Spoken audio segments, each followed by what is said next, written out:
Oremos. Querido Deus e eterno Pai que está nos céus, ó Senhor, muito obrigada,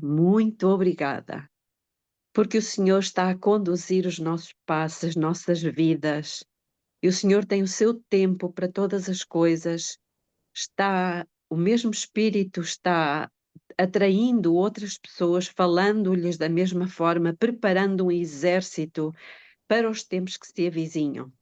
Nós acreditamos, Senhor, que não é só o inimigo que está indo ao encontro dos reis de todo o mundo, os demónios, muitos, como a rãs, ao encontro dos reis de todo o mundo para os congregar para uma batalha.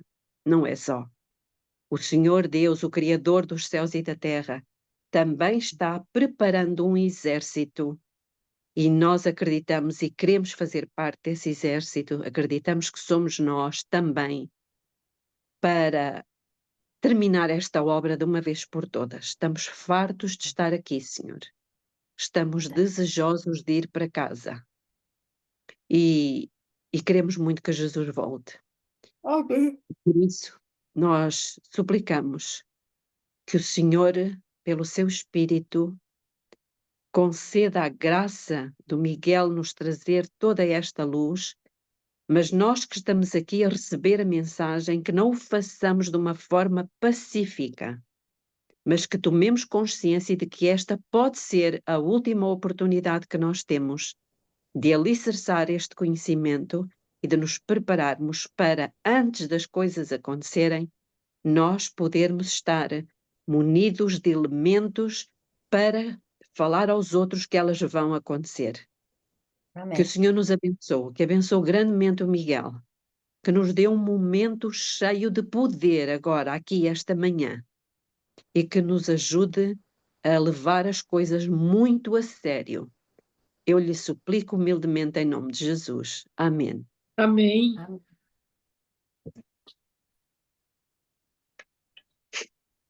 Ok, eu vou só ir atender rapidamente às minhas cadelas que elas estão ali a arranhar a porta. Está bem, é só isto. Pronto, então podemos começar, está bem? Eu vou compartilhar aqui o PowerPoint convosco. Fazendo só um pequeno apanhado do que é importante para hoje. Ok, nós vemos que os últimos versículos do capítulo 11 de Daniel, eles envolvem guerra. E nós vimos isso ontem, eu só estou a mostrar outra vez. Ellen White associa o mundo estar agitado com o espírito de guerra ao final, ao cumprimento final das profecias de Daniel 11, como vocês podem ver. Aliás, a linguagem dos últimos versículos é a linguagem bélica, militar. Vocês podem ver isso, não é? Lutas com carros, cavaleiros, sair para extirpar a muitos, movimentações políticas como tendas do palácio, não é? A serem instaladas em território. Então, isso aí é tudo linguagem realmente política militar. Ciclo de introdução, Daniel 10:1, diz realmente que a mensagem que o anjo lhe traria, esta profecia, falava de uma grande guerra. Uma guerra que começa desde os seus dias, digamos assim, até ao final dos tempos. E que vai ter ligação depois também com o facto, e nós veremos isso mais para a frente, do final da obra de intercessão de Jesus, o tempo de angústia e a libertação do povo de Deus. Nós veremos isso tudo mais para a frente. Nós também vimos que o versículo 40, do 40 para a frente, está incluído num espaço de tempo específico, que se chama Tempo do Fim, que começou no ano 1798 com a ferida mortal no papado. Ok? E Ellen White confirma realmente que 1798 para a frente é quando começa o Tempo do Fim. Oh, Nós Miguel, vimos tu então... colocaste aí uma Sim, imagem horrível, desculpa lá. eu sei. Ai, ai, Esta, que esta horror, foi a que que horror. estava... Foi a É, que estava à mão. ai, Ok.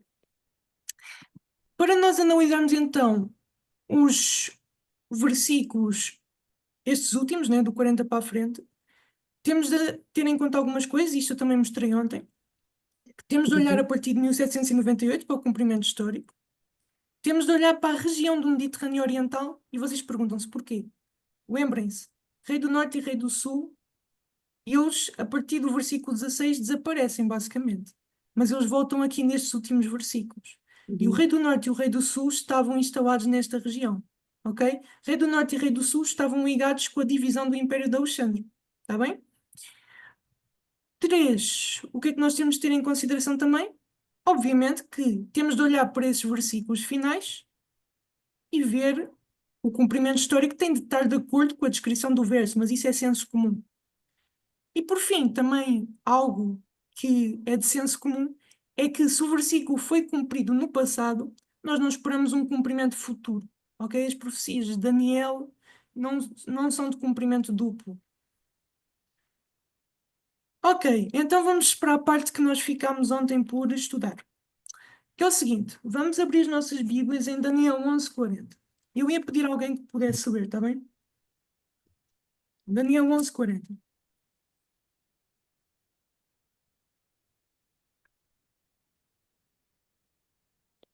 No Ora, no fim do pouco tempo, tempo. o rei do sul lutará com ele, e o rei do norte virá como turbilhão contra ele, com carros e cavaleiros e com muitos navios, e entrará nos países e os inundará e passará para diante. Ok, vejam o seguinte. Ao ler assim, talvez de forma superficial este versículo, nós pensamos que se está a falar de uma luta entre o rei do sul e o rei do norte. Só que isto está errado. Vejam o porquê.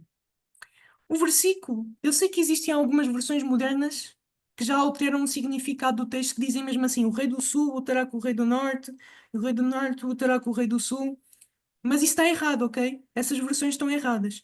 O que está certo é como a irmã leu, que é o rei do sul, vejam bem, o rei do sul lutará com ele. A pergunta que nos devia vir, como bons leitores, ok, para interpretarmos bem é: quem é que é este ele? Obviamente que faz uma referência para trás. A questão é: fala-se do Rei do Norte atrás? Não. Lembram-se Não. que, lembram-se que o comentário bíblico dizia que desde o versículo 14 e 15 o Rei do Norte desapareceu. Ele só aparece no 40. E no 40 ele aparece depois desta luta do Rei do Sul com ele. Ou seja, o que é que isto significa, irmãos, para vocês entenderem bem? O Rei do Sul está a lutar com outro poder sem ser o Rei do Norte. Sem ser o Rei do Norte, porque o Rei do Norte não aparece atrás. Lembram-se que eu disse que desde o versículo 16 ao 39 o foco está no mundo ocidental, na Europa? Pois bem, então vejam aqui a continuação, olhem aqui para o ecrã. O Rei do Sul luta com ele e o Rei do Norte lutará com ele. Este é o cenário do versículo 40, uma luta entre três. O Rei do Sul vai contra alguém e o Rei do Norte vem logo a seguir contra esse mesmo alguém. Faz sentido, é a leitura correta se nós interpretarmos o português. Mas não se esqueçam, este texto não foi escrito originalmente em português. Foi escrito em hebraico, certo? E vejam bem o seguinte, ok? Este texto é só para mostrar realmente aquilo que eu vos estava a dizer, que o comentário bíblico diz que o rei do norte e o rei do sul, eles são mencionados pela primeira vez no versículo 40, porque eles desapareceram desde os versículos 14 e 15, né? O 16 já não falam mais deles. Mas vejam só o que é que este professor de hebraico, e vejam, ele não era só professor de hebraico, ele sabia muitas línguas, aquelas línguas mortas já antigas, como também mandarim e tudo mais. Era muito conceituado este professor, era da Universidade Adventista Walla Walla, nos Estados Unidos, e vejam só o que é que ele diz. Isto é muito interessante. Eu vou só ler a parte vermelha, está bem? Porque isto aqui é mesmo um estudo para quem sabe. Então eu só vou ler a parte vermelha que é mais fácil de nós entendermos. Que diz o seguinte: não se pode obter a ideia, em Daniel 11:40, de que o rei do sul e o rei do norte estão de alguma forma a atacar-se mutuamente, ou seja, entre os dois. Em vez disso, são aqui representados como ambos a atacar um inimigo comum, que é simplesmente representado como ele, em cada uma das duas frases. O rei do sul lutará com ele, o rei do norte lutará com ele. Agora vou ler a última parte em vermelho, ok? Em suma, ou resumindo, o sufixo pronominal no final de ambos os verbos em Daniel 11:40 deve referir-se a uma única entidade que é totalmente separada tanto do rei do norte como do rei do sul. E depois ele resume isto, diz o seguinte: por outras palavras, um terceiro poder está claramente envolvido aqui. E eu chego a estas conclusões somente fazendo a análise gramatical do hebraico no versículo 40. Vejam, este manuscrito nem sequer estava publicado. Eu consegui isto por um pastor dos Estados Unidos, que eu troquei e-mails sobre este assunto de Daniel 11, e ele forneceu-me isto. E é um achado preciosíssimo. Este professor, o Richard Witt, ele morreu em 2014, foi assim recentemente. Então, esta era a ideia que ele tinha, ok? Ou seja, nós vimos que pelo português e pelo hebraico nós chegamos a uma conclusão muito segura. É uma luta entre três. Três entidades estão Uhum. envolvidas no capítulo 40, não duas. Como muitas vezes as novas teorias estão baseadas. Entendem? Fala-se só de uma luta entre Rei do Norte e Rei do Sul, mas não. Uhum. Envolve mais. Três. Agora vejam só o seguinte. Temos então o Rei do Sul, temos o Rei do Norte e temos um ele. Vamos olhar para o mapa. Lembram-se da divisão que nós já apoiamos? Basicamente, o Rei do Norte ocupa esta região. Até posso pôr aqui o ponteiro laser para vocês conseguirem acompanhar melhor. O Rei do Norte ocupa a região Norte. O Rei do Sul ocupa a região Sul. Logo, o ele faz sentido que ocupe o Ocidente, porque o foco dos versículos 16 até o 39, o foco é no Ocidente. Está bem? Porque no 16 foi introduzido Roma, nos versículos da Casa dos 30 fala-se da perseguição ao povo de Deus na Idade Média, por isso faz todo o sentido que este ele tenha a ver com o Ocidente. Ok? Então, estas são as regiões às quais pertencem estas três entidades do versículo 40. Está bem? E este é o cenário do versículo 40. O rei do sul vem contra alguém e o rei do norte vem contra esse mesmo alguém. A pergunta que nos fica é: quem é o rei do norte e quem é Uhum. o rei do sul em 1798? Porque foi o ano que começou o tempo do fim. Pois bem, esta é a região do Mediterrâneo Oriental, não é? Do Médio Oriente, na altura de 1798.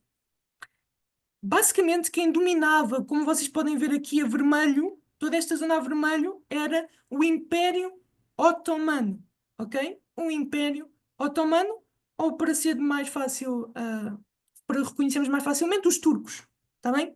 Uhum. Mas, como vocês podem reparar, eu pus a laranja, sublinhado ali, pintado, a região do Egito. Porquê? Uhum.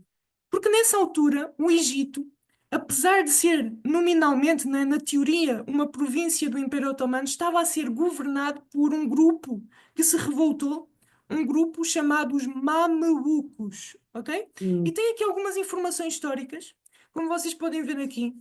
E eu vou ler as partes especialmente destacadas a vermelho que diz: em 1798, o Egito estava sob o domínio de facto dos Mamelucos. O Egito, nesta época, estava sob o domínio nominal do Império Otomano, embora o verdadeiro poder estivesse nas mãos de uma casta guerreira conhecida como Mamelucos. Ok? Até vou ler aqui outra. Como vocês podem ver aqui, isto explica mais ou menos a história de como é que isto tudo aconteceu. Ok? Como é que os Mamelucos chegaram ao poder no Egito.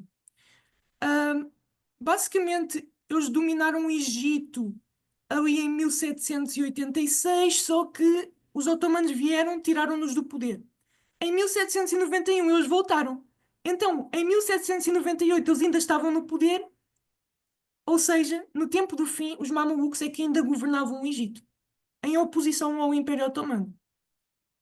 Tanto que, vejam só, eu tirei isto da Wikimedia, ou seja, imagens online, e vejam bem que em 1798, a verde, aqui a legenda seria a verde, a região dominada pelo Império Otomano, mas esta Uhum. imagem não põe a verde o Egito. Uhum. Porquê? Lá está, pelo que eu vos estive a mostrar. Muito interessante. E vejam, o rei do norte e o rei do sul são estes. Porque se nós aplicarmos a nossa divisão, Os mamelucos Uhum. governavam a sul e os otomanos governavam a norte. Vocês entendem porque é que foi importante nós definirmos a divisão desde o início dos nossos estudos? Para nós sabermos, olha, um está a norte e outro está a sul. Ou seja, vejam bem, prestem atenção aqui à imagem que vos aparece. Temos os mamelucos a lutar contra alguém. E os otomanos têm de vir a seguir lutar contra esse mesmo alguém, em 1798, para a frente. Assim, vejam bem, isto agora é bastante específico. A probabilidade de nós não encontrarmos um cumprimento histórico para isto é enorme. Mas, se nós encontrarmos um cumprimento histórico para este cenário, é demasiada coincidência para estar errado. Assim, é muita coincidência. Não faz sentido estar errado. Entendem? Uhum. Certamente será o cumprimento profético. A questão é, será que houve um cenário que cumprisse isto? Sendo que este ele tem de ser alguém do Ocidente? Vejam bem, eu volto a referir a Bíblia Andrews porque é um comentário muito pertinente que diz que, como os governantes não estão mencionados na Bíblia pelo nome, porque não estão lá a dizer os mamelucos viram contra alguém, não é? E depois os otomanos. Não. Nós temos de olhar para a descrição, para este cenário e olhar para a história, ok? Só para referir, lembrar isso. Então, houve algum cumprimento histórico para isto? Houve. Eles cumpriram este cenário com a França. Mais especificamente, a França representada por Napoleão Bonaparte. Vejam bem o seguinte: o papado, nesta altura, ele, no tempo do fim, tinha sofrido o quê? Uma ferida de morte. Logo, o papado estava fora de jogo. Não faz sentido estes versículos estarem a descrever o Então, papado. Ele estava fora de exatamente. jogo. Não tinha poder militar nenhum para se envolver em batalha. Não Isso é um bom tinha. argumento. É um bom argumento. Quem, ainda por cima, quem, digamos que venceu o papado foi a França, de certa maneira. Exatamente. Quem Foi ocupa o aquele que fez lugar a é a ferida. França. Exatamente. E vejam só, estão a ver estes homens aqui, ó. Josiah Leach, nós falámos dele. Uhum. Guilherme Miller, Josué Hines, até mesmo Charles Fitch. Todos eles não acreditavam que o papado cumpria os versículos 40 para a frente.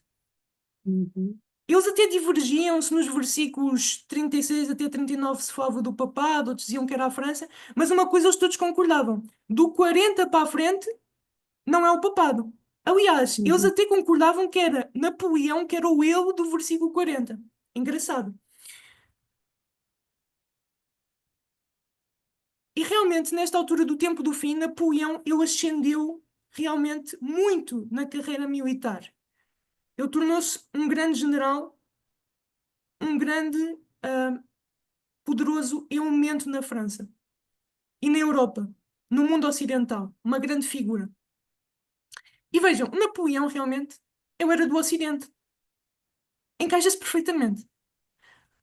Tendo em Uhum. conta este cenário que eu vos mostrei, isto foi só uma introdução para então eu vos apresentar a história, porque vocês agora estão curiosos. O quê? Mas será que isto cumpre mesmo a história? Irmãos, eu digo, isto é. O cumprimento histórico é fascinante. Eu acho que é um dos maiores cumprimentos históricos e proféticos que eu já vi em toda a Bíblia. Ok? E eu estou a ser sincero, não estou a exagerar. E vocês vão de concordar comigo quando vocês realmente me acompanharem nesta jornada aqui na história.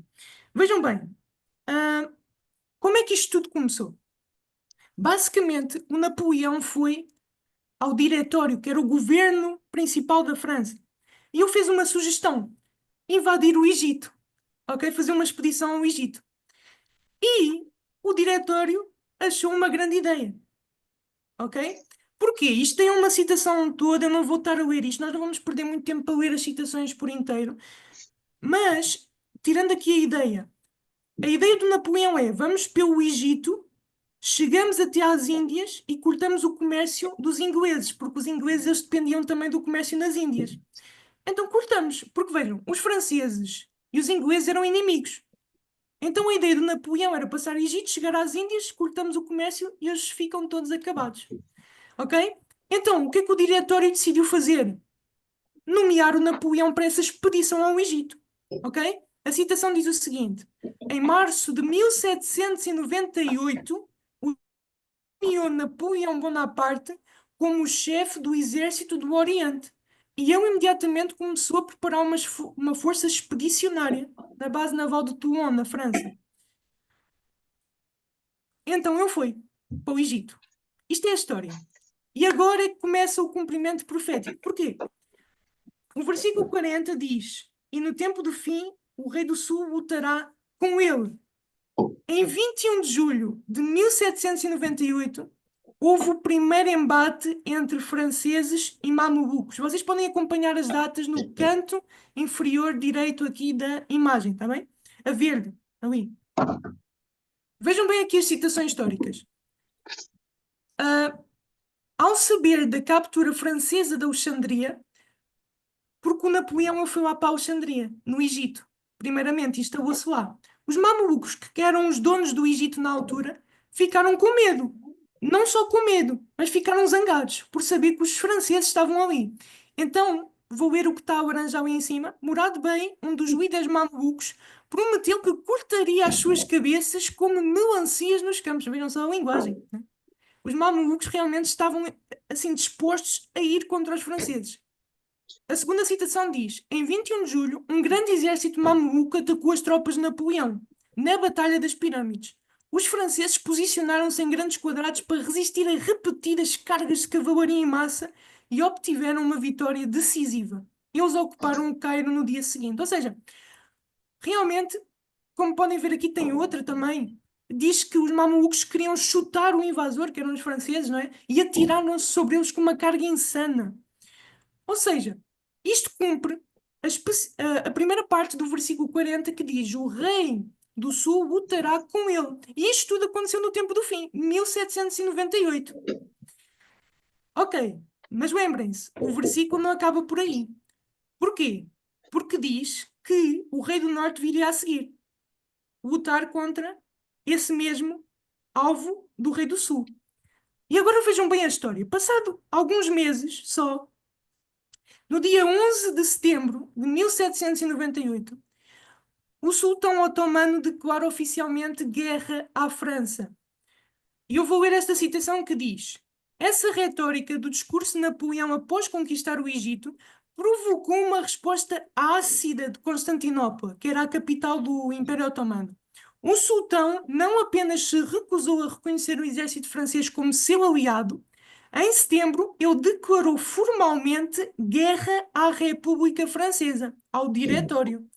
Um mês depois, um firman proclamou a Jihad, que é uma guerra santa, contra os selvagens infiéis que estavam a controlar o Egito. Ou seja, os otomanos fizeram realmente isto, eles chamaram Guerra Santa contra os franceses no Egito.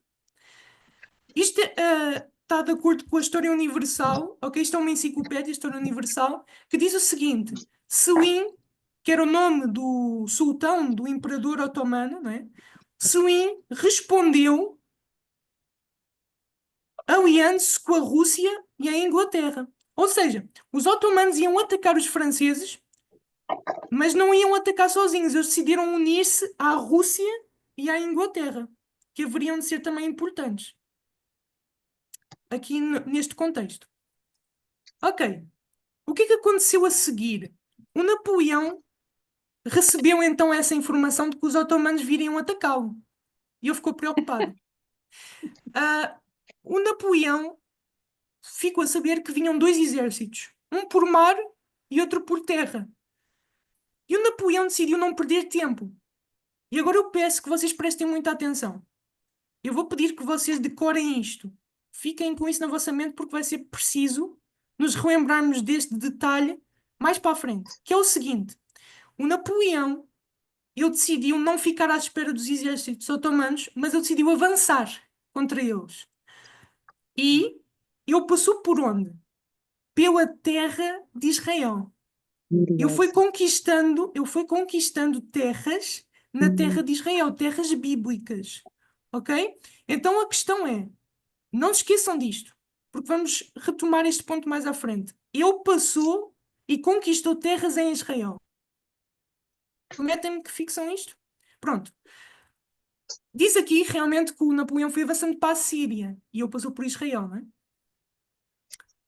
Continuando, o Napoleão foi subindo, até que no dia 18 de março de 1799, ele pela primeira vez embate-se com exércitos otomanos.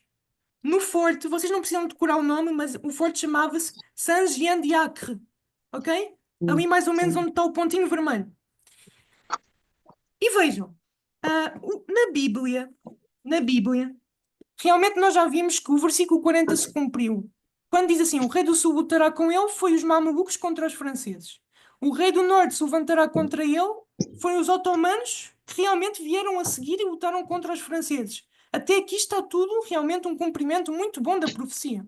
Mas o versículo 40 diz que o rei do norte viria contra o ele, né? Mas não só diz que lutaria, mas até especifica com que tipo de armamento, com que tipo de tropas o rei do norte lutaria. Que tropas, eu vou-vos fazer esta pergunta, que tropas é que no versículo 40 são mencionadas que o rei do norte utiliza para atacar aqui este poder? Foi uma armada, não é? Que são os Cavaleiros, navios.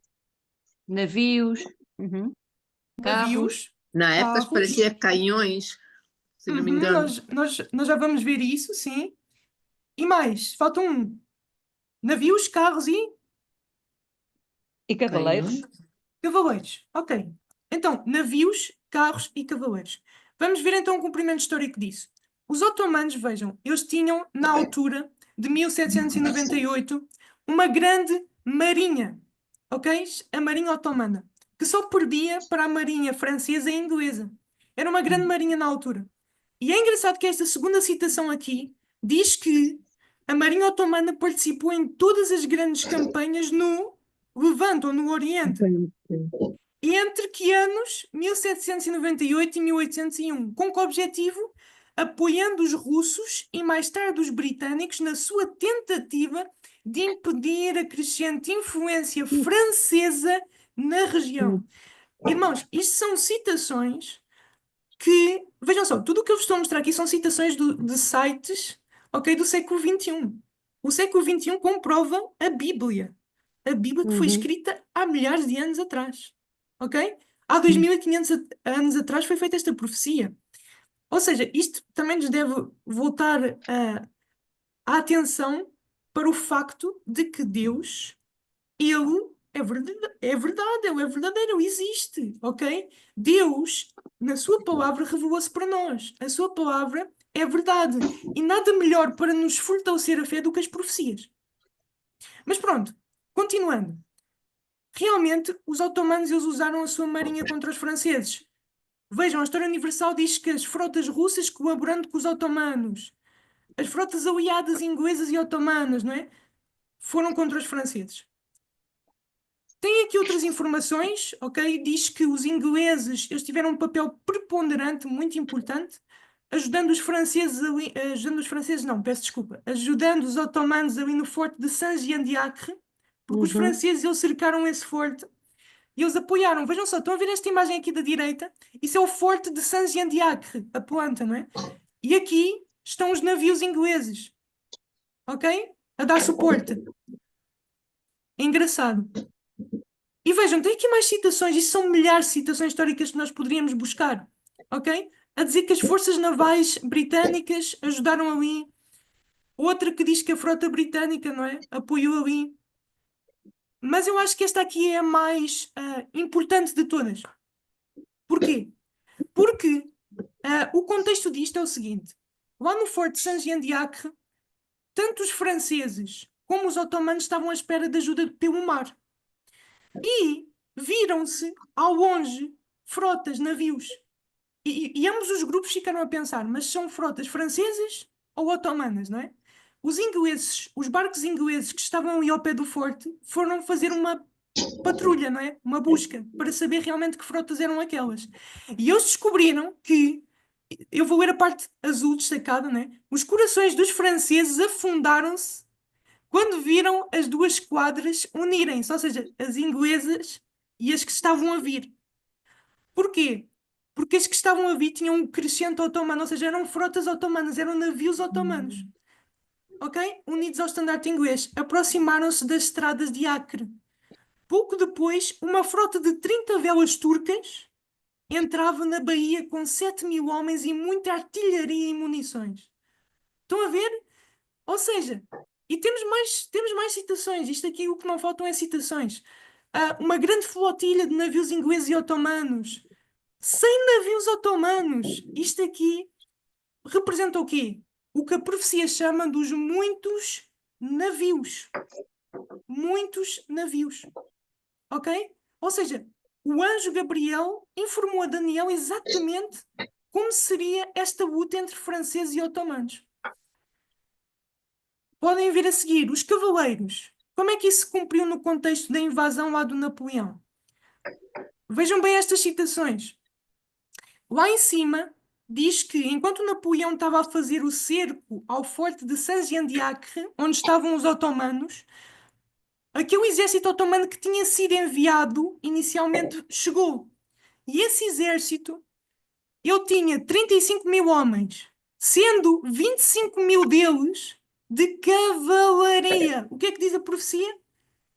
Que o rei do norte viria com cavaleiros. Cavaleiros. Ou seja, estão aqui os nossos cavaleiros. E os carros? Os carros, como aqui já foi dito até previamente, têm a ver com a artilharia.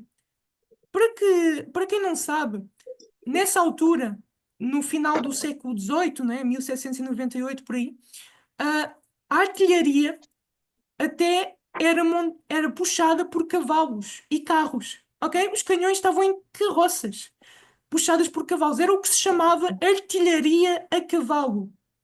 Vejam o nome, artilharia a cavalo. E nós sabemos que um carro é tudo o que tem rodas e eventualmente é puxado por cavalos. Ou seja, estão aqui os nossos carros. Não é? Vejam só, esta citação em baixo fala do contexto de Napoleão. Diz que o Napoleão só tinha cavalos suficientes para puxar 20 canhões. Estão a ver? Ou seja, na altura de Napoleão, realmente, como é que era puxada a artilharia? Por cavalos. Ok? Como vocês podem ver lá em cima à direita, agora são citações que têm a ver com o contexto específico da expedição ao Egito por Napoleão, né? E diz que os otomanos... Vejam, lembram-se que eu disse que os franceses também estavam à espera de apoio marítimo quando estavam a cercar ali o forte de Saint-Jean-d'Acre? A verdade é que os ingleses e otomanos capturaram as frotas francesas quando elas estavam a vir do Egito para ajudar o Napoleão lá. Só que os canhões que os franceses transportavam nas suas embarcações passaram para o inimigo. E então é por isso que esta citação diz: os franceses logo se viram sob o fogo dos seus próprios canhões. Ok?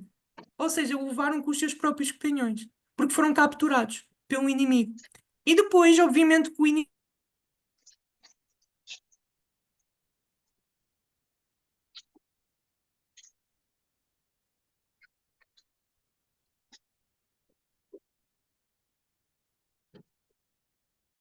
Penso eu. E como vocês podem ver, está ali sobre um carro, ok? Está sobre rodas. Então estes são os nossos carros. O que é que a profecia disse? O rei do norte viria com muitos navios, não eram poucos, eram muitos navios, com carros e cavaleiros. Exatamente o que nós vemos aqui no contexto de Napoleão.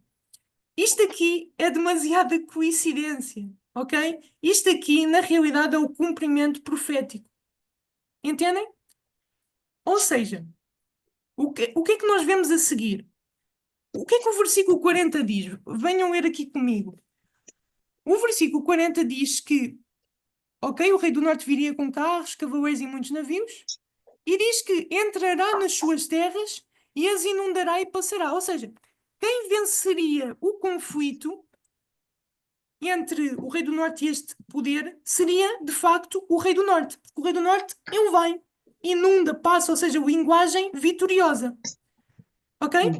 Vejam, na realidade, o Napoleão, passado 2 meses de cerco, ele desistiu.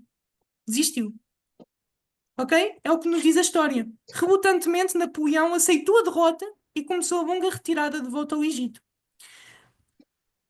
O famoso general, que quase não tinha perdido nenhuma batalha, é derrotado pelos otomanos. Porquê? Porque a profecia assim o disse. E quando Deus diz, está dito. E ninguém pode contrariar a sua vontade. E então o Napoleão, ele volta para o Egito. Mas agora é que eu preciso que vocês se lembrem daquilo que que eu tinha pedido para vocês se relembrarem. O Napoleão tinha conquistado terras onde? Em Israel. Tinha passado Na por te- Israel, não é? Exatamente, na terra de Israel. Logo, quando ele volta para o Egito, o que é que acontece? Os turcos pegam as terras que ele tinha conquistado lá. A de Israel. E é exatamente isso que o versículo 41 diz. Alguém pode ler o versículo 41, por favor? Entrará na terra gloriosa e dezenas de milhares cairão, mas da sua mão escaparão estes, Edom e Moabe, e as primícias dos filhos de Amon. Vejam bem, o que está a ser descrito do final do versículo 40 para a frente, agora são atividades do Rei do Norte, do poder vitorioso. E diz que o Rei do Norte ele passaria pela terra gloriosa. Só fazendo aqui um à parte. Isto é muito importante ser dito. O povo de Deus, no livro de Daniel, é sempre mencionado como tal. O que é que eu quero dizer com isto? Vejam bem, o que vocês estão a ver aqui são todas as expressões que aparecem no livro de Daniel, ou praticamente a maioria, acerca do povo de Deus. Ok? São mencionados os santos do Altíssimo, o teu povo, o povo que conhece o seu Deus, os sábios. E só se utiliza o simbolismo para o povo de Deus em Daniel 8, quando fala das estrelas. Mas o anjo, na explicação do capítulo 8, diz que é o povo santo. Ou seja, o anjo explica o símbolo. Lá está. Uma explicação não fala de forma simbólica, mas explica os símbolos. No caso desta última profecia do livro de Daniel, quando fala de terra gloriosa e Monte Santo, isso são uma referência a localizações geográficas. Isto é muito importante, irmãos. Quando no livro de Daniel aparece terra gloriosa ou Monte Santo, é sempre uma referência a localizações geográficas. E vocês podem ver isso em Daniel 11:16, Daniel 8:9 e Daniel 9:16. Estas expressões, terra gloriosa e Monte Santo, não se referem de forma alguma ao povo de Deus. Ok? Não se refere. Uhum. Aliás, lembram-se que nós estudámos a parte histórica mais inicial do capítulo 11 e nós vimos que no versículo 16 falava da terra gloriosa. E isso era uma referência realmente à terra de Israel que foi conquistada pelos romanos. Ou seja, para sermos coerentes e consistentes com a profecia, nós temos de realmente ver que no livro de Daniel, terra gloriosa é sempre a terra de Israel. E então, se é assim, até mesmo na última profecia do seu livro, e até mesmo numa profecia simbólica, porque em Daniel 8:9 fala da terra gloriosa também, como terra de Israel, mas é uma profecia simbólica, notem, mas mesmo assim é a terra de Israel, então nós não temos razões para não crer que no versículo 41 está a falar da terra de Israel. Pelo contrário, está a falar mesmo. Vejam, está aqui, não é? Porquê que no versículo 41 havia de ser igrejas protestantes? Eu já ouvi muitas interpretações. E sabem porquê que Uhum. existem tantas interpretações? Porque é uma teoria confusa. Na realidade, estão a falhar nos princípios básicos de interpretação profética, que é olhar para a expressão no seu contexto, não é? Vejam bem, eu quero mesmo ler esta nota que diz o seguinte: o anjo, ao falar com Daniel, notem, isto é um argumento muito importante. Notem, o anjo, ao falar com Daniel, chama a terra de Israel de terra gloriosa. Porém, a terra de Israel estava desolada, não tinha templo, nem tinha a presença da glória de Deus no momento em que o anjo conversava com Daniel. Vocês já repararam nisso? O anjo, Daniel, cada vez que ele recebeu a sua visão, estava no exílio em Babilónia. Não havia templo, Deus não estava lá, estava tudo desolado e o povo estava a sofrer pelos seus pecados. Mas apesar disso tudo, a terra continua a ser chamada de terra gloriosa. Porquê? Sabem porquê? Porque a terra de Israel, ela não é gloriosa por ter lá um templo físico, nem por estar lá o povo de Israel. Não, não é por isso. É terra gloriosa porque será o último lugar onde a cidade de Deus vai pousar no final do milénio. É por isso que é glorioso. Na Bíblia diz que Deus chama as coisas antes mesmo delas serem.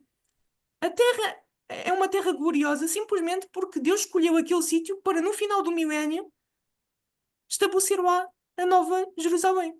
Entendem? Não é por causa do povo judeu, não é por causa de templo, não é... Entendem? Os evangélicos pensam que vai ser necessário construir um terceiro templo, não é? Lá na terra de Uhum. Israel e tudo mais. No tempo da One falava-se Age to come, ou seja, Salgado. a nova era lá Também na ouvi terra de falar. Israel, mas isso não é verdade. Isso não é verdade. As profecias não falam disso. Pelo contrário, Jesus predisse que a terra de Israel seria desolada até ao final. Ok? Até que o tempo dos gentios se complete. É mesmo assim. Estão a ver aqui o texto em cima, ali na faixa amarela? Diz o seguinte: isto também, vejam, Ezequiel estava no exílio em Babilónia também. E ele era contemporâneo de Daniel, para quem não sabe. E Deus falou diretamente com Ezequiel também. E vejam só o que é que Deus diz. Naquele dia eu levantei ali para os tirar da terra do Egito, para uma terra que já tinha previsto para eles, a qual mana leite e mel, e é a glória de todas as terras. O que é que Deus está aqui a se referir? À terra de Israel. E Deus chamou o que é a terra de Israel? A glória de todas as terras. Ou seja, é a terra mais gloriosa de todas. A terra gloriosa. Porquê? Lá está. Porque Deus escolheu aquele lugar para realmente estabelecer o seu reino no final do milénio. Quando todo o mal acabar. Entendem? Ou seja, tendo em conta isto, já entendendo, partida, que a terra de Israel é a mesma coisa que terra gloriosa, agora olhamos outra vez para o contexto da história de Napoleão. Será que faz sentido a terra gloriosa ser mesmo terra de Israel? Faz. Porquê? Porque o rei do norte ele passou pela terra gloriosa quando Napoleão fugiu de volta para o Egito. Exatamente como o versículo diz, o versículo 41. E vejam, o versículo 41 não diz apenas que o rei do norte passaria pela terra gloriosa, mas que escapariam dele Edom, Moab e Amon.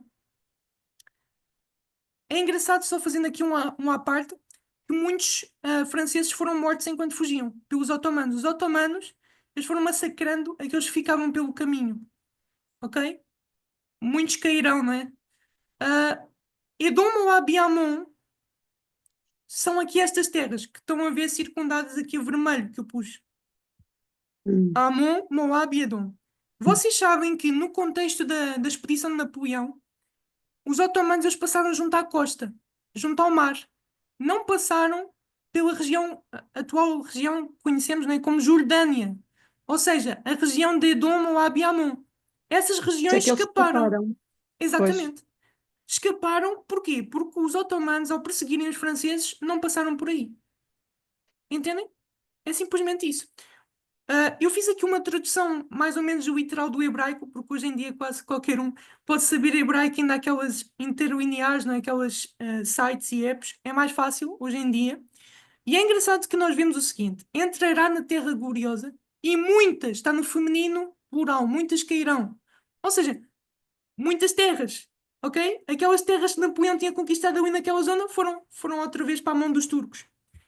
Mas da sua mão, do rei do norte, escaparão estes: Edom, Moab e a principal, está no feminino singular, e a principal dos filhos de Amon.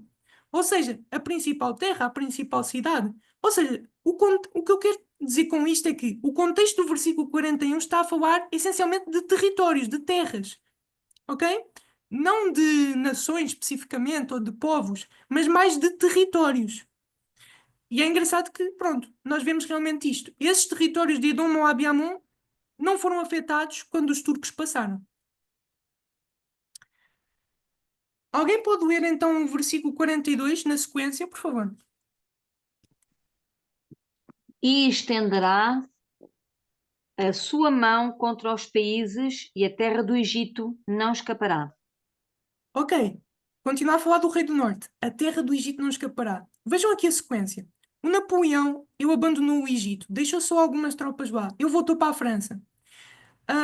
Mas, obviamente que as tropas que foram deixadas lá com o general Kleber não iam resistir muito tempo. E, na realidade, não resistiram, porque os otomanos tomaram de volta o Egito.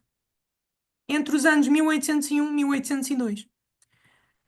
A história universal diz-nos que isto aqui é uma sequência, vejam só, isto aqui é uma cronologia histórica E eu fui buscar pelo ano 1801, 1802, na região da África, porque o Egito está na África, não é? E é engraçado que a Uhum. única referência que está lá nesse ano é o seguinte: repetidamente vencidos pelas forças inglesas e otomanas, as tropas francesas abandonam o Egito. Engraçado, não é? Ou seja, Hum. exatamente como a profecia disse que ia acontecer. Outra citação diz que o Egito caiu mais uma vez sob o controle otomano nesses anos. Os franceses foram de volta para a França, né? O que é que aconteceu a seguir? Alguém pode ler o versículo 43, por favor?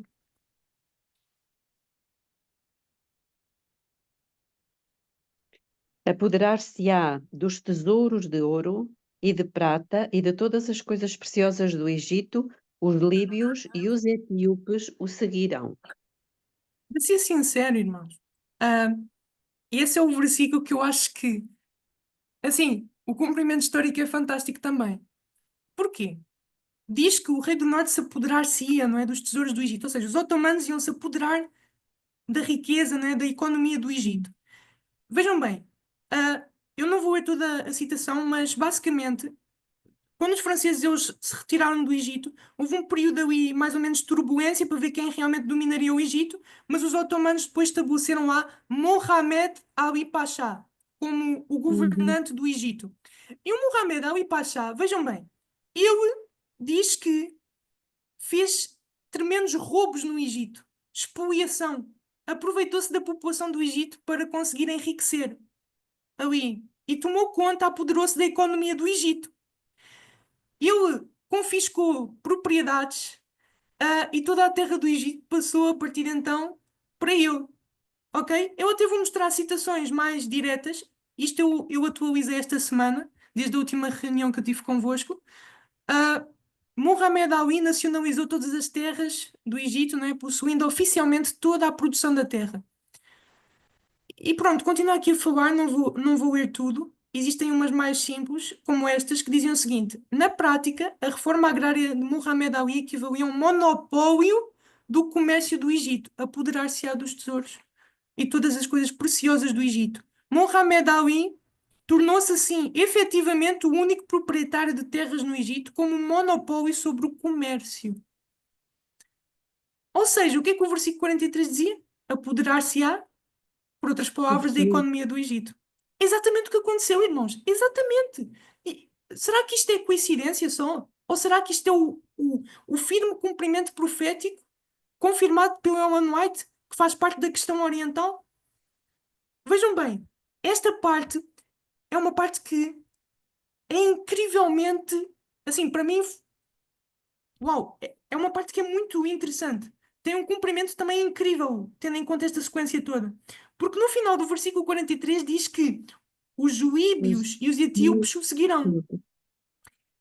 Ah, e vejam bem, a palavra para líbios é habitante, é bubim, não é? Que significa habitante do norte da África. E aqui isto eu tirei do dicionário bíblico adventista, que realmente diz que bubim é uma referência à Líbia, o país a oeste do Egito. Ou seja, estão a ver ali aqui um marcador geográfico? A Líbia está ali, à esquerda do Egito. Aqui. Ok? Ou seja, estamos a falar desses povos para aí, desse território. Mas, o que é os etíopes? No original, a palavra que foi traduzida nas nossas Bíblias como etíopes é Cushi. Cushi é descendente de Cush. E o dicionário bíblico realmente mostra isso, que um cuxita é um habitante. Tá? Um cuxita é um descendente de Cush que habita em Cush. E se calhar vocês estão na mesma. O que é isso? Não é? Onde é que é Cush? Ah, basicamente, e quem é que era Cush? Era neto de Noé, como vocês podem ver ali. Eu tirei, penso que do volume 1 do comentário bíblico. Era neto de Noé. E esse neto de Noé estabeleceu-se aqui. Vocês estão a ver ali embaixo no mapa? Na região abaixo do Egito.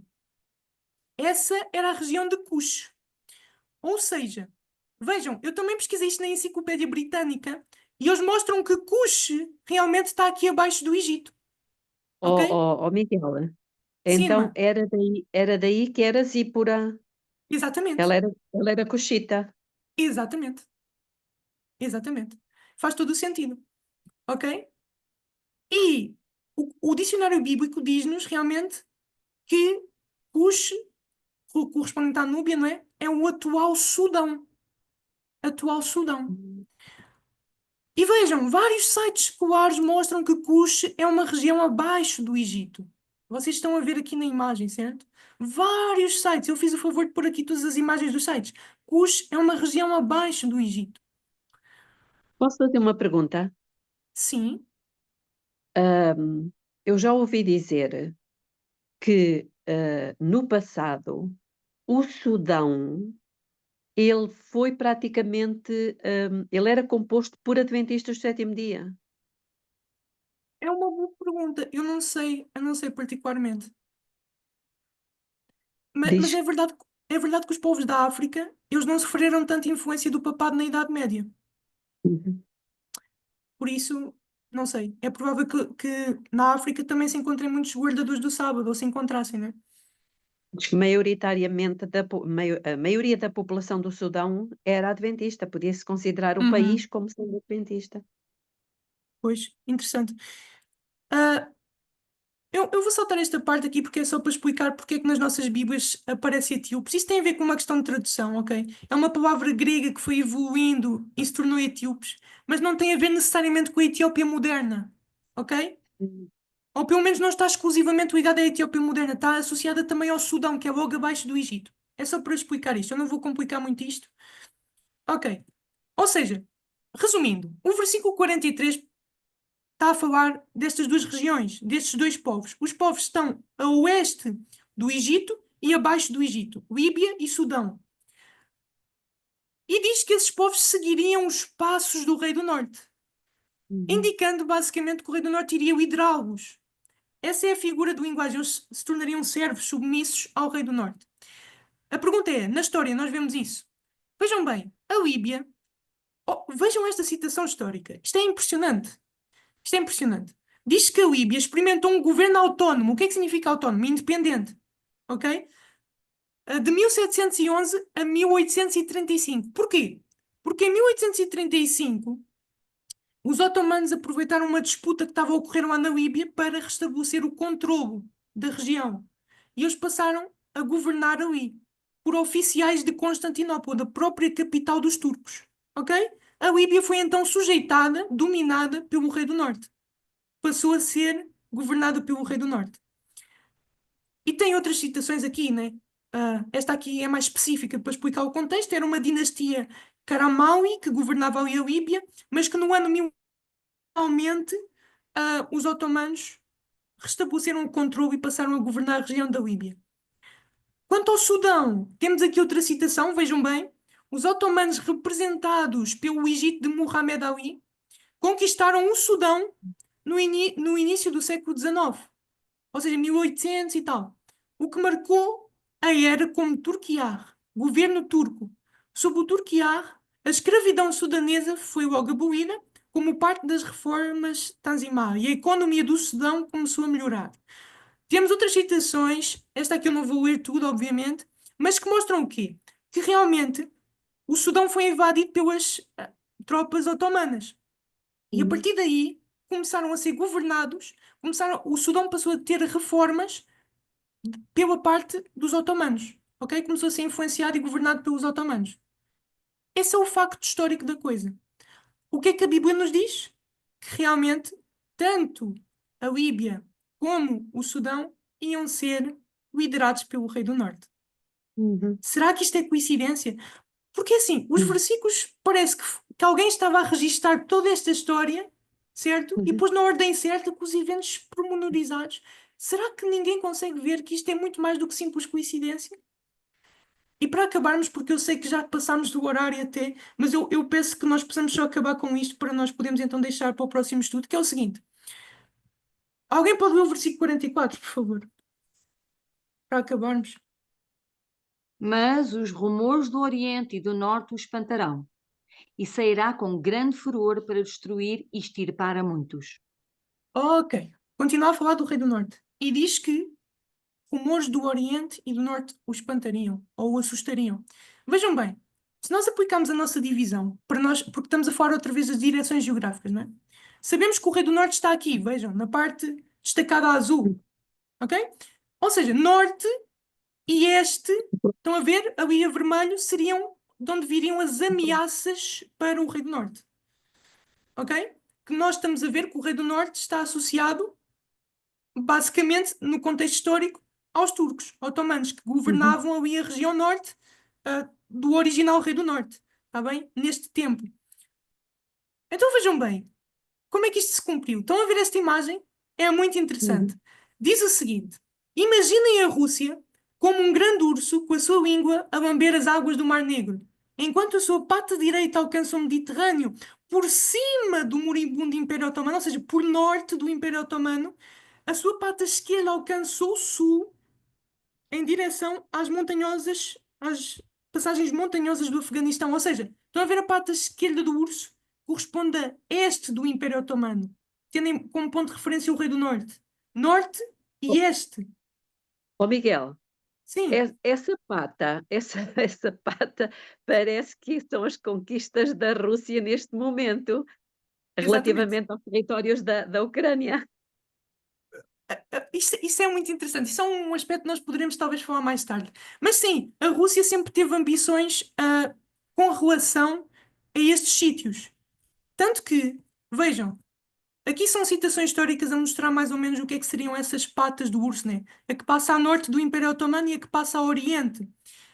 E basicamente, o que elas nos dizem é que os russos estavam a tentar, tanto a oriente como a norte, aproveitar-se do Império Otomano. Eles queriam enfraquecer o Império Otomano. Porque, como vocês podem ver, eu vou só recuar. Vocês estão a ver aqui esta passagem, os estreitos do Bósforo e do Dardanelos. Os russos, eles têm acesso aqui ao Mar Negro, mas obviamente que seria muito mais vantajoso para eles passarem para o Mediterrâneo por aqui. Mas quem é que Claro, controla esta zona? Os turcos. é a Turquia.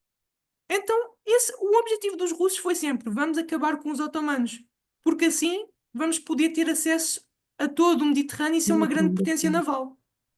Estão a ver? A história é mesmo assim, meus irmãos.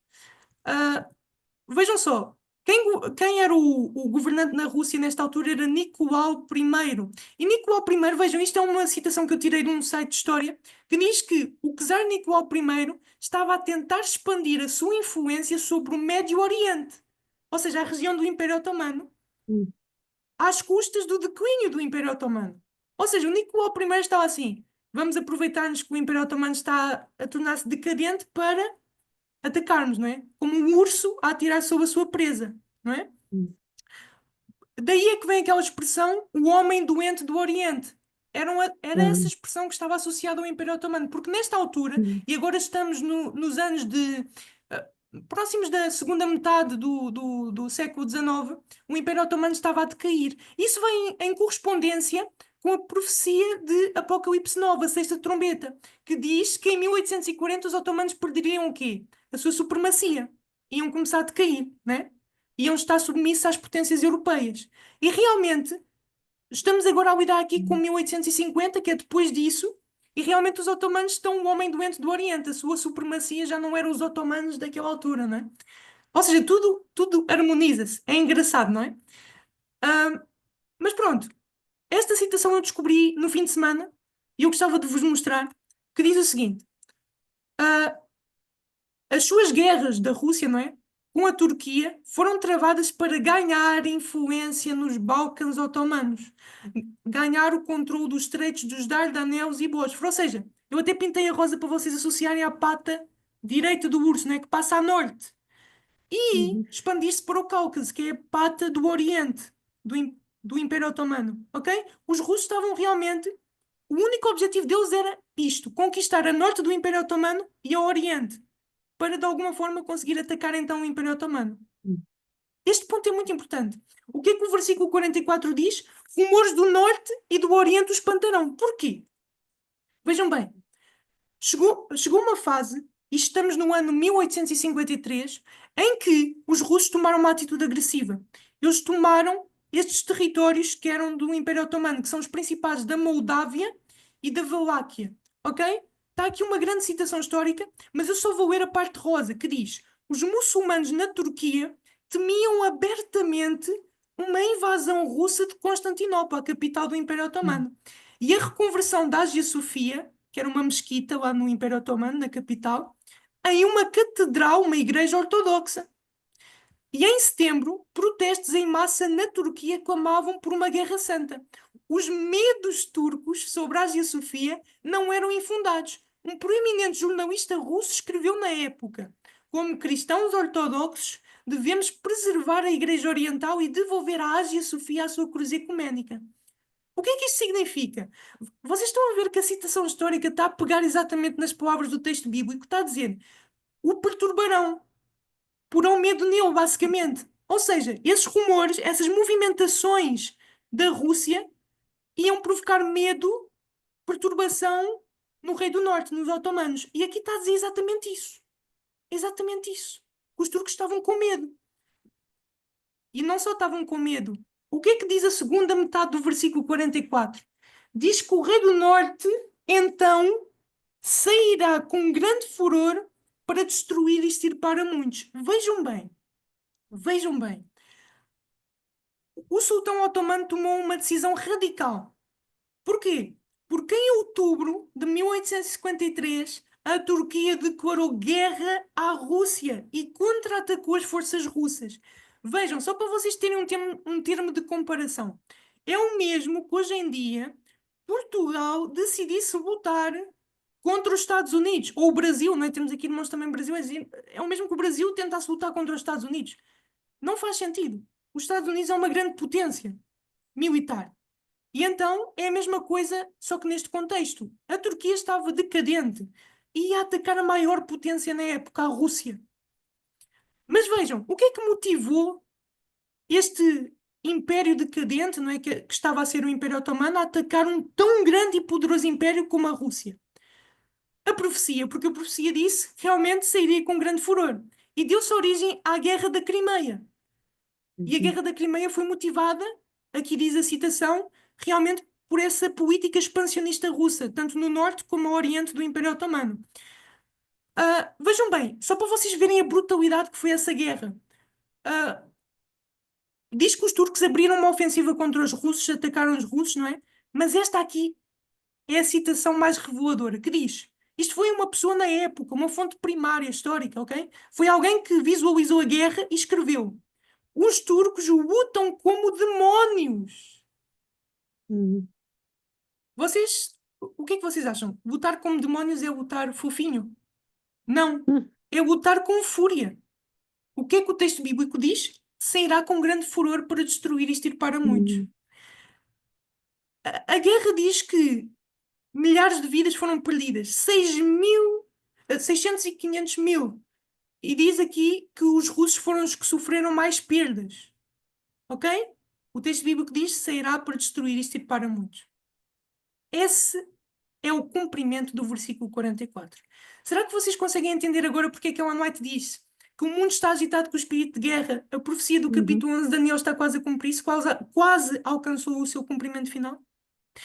Muito bem, já passámos do horário e também eu acho que prefiro deixar agora a outra parte para uma próxima reunião, mas o que eu queria dizer só aqui é, segundo a nossa igreja, segundo o entendimento da questão oriental, tal o que eu vos estive a mostrar aqui é a questão oriental. E a interpretação da nossa igreja. O que falta só cumprir, o que está no futuro, é só o versículo 45. Por isso é que Ellen White, nos seus escritos, diz que a profecia do capítulo 11 quase alcançou o seu cumprimento final. Porque só falta um versículo. Só falta um. Entendem? E está associado à guerra. O mundo está agitado com o espírito de guerra e nós veremos isso na próxima reunião.